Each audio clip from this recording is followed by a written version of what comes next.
Welcome to my channel Stenography English and Marathi. Here we will see all about English and Marathi steno.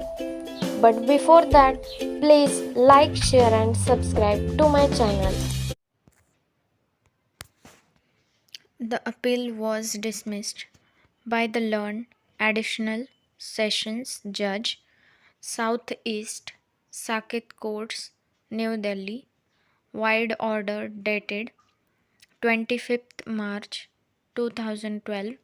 Thereafter, the appellants, after expiry of 3 weeks, filed second application under section 438 CRPC, which came to be considered by the learned Additional Sessions Judge to Southeast New Delhi, who allowed the same by the impugned order dated 10th March 2012. The aforesaid order was assailed before the High Court on two grounds. First, the accused person had misrepresented the facts and that there was no change in the circumstances, and second, the application for grant of anticipatory bail could not have been entertained by the learned Additional Sessions Judge. 4. For the first application was rejected by the learned Additional Sessions Judge. 6. Southeast Saket.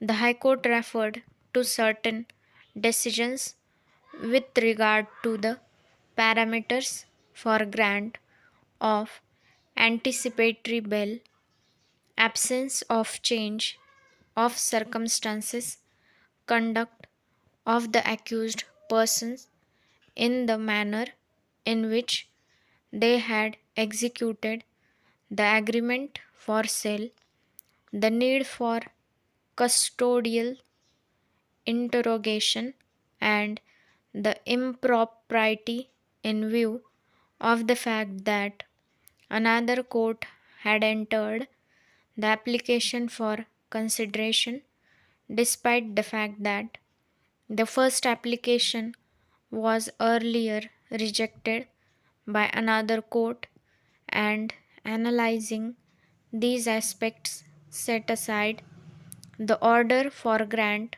of bail, it is necessary to state here that the High Court has drawn a distinction between an order passed which is perverse in nature, inviting the wrath of impropriety, and a cancelling order of bail due to supervising circumstances after the grant of bail.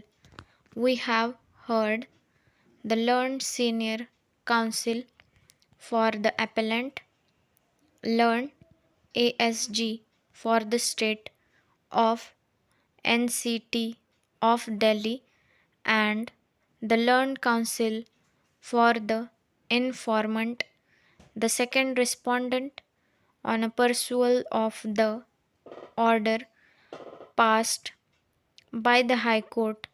We find that it has felt disturbed that the second application under section 438 CRPC was allowed by another additional sessions judge who had not dealt with the first application. It has opined that the second judge could not have entered the bail application, especially when the earlier judge was available to elaborate.